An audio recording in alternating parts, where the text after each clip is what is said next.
والذين آمنوا وعملوا الصالحات لا نكلف نفسا إلا وسعها أولئك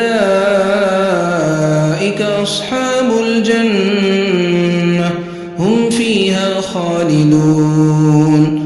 ونزعنا ما في صدورهم من غل تجري من تحتهم الأنهار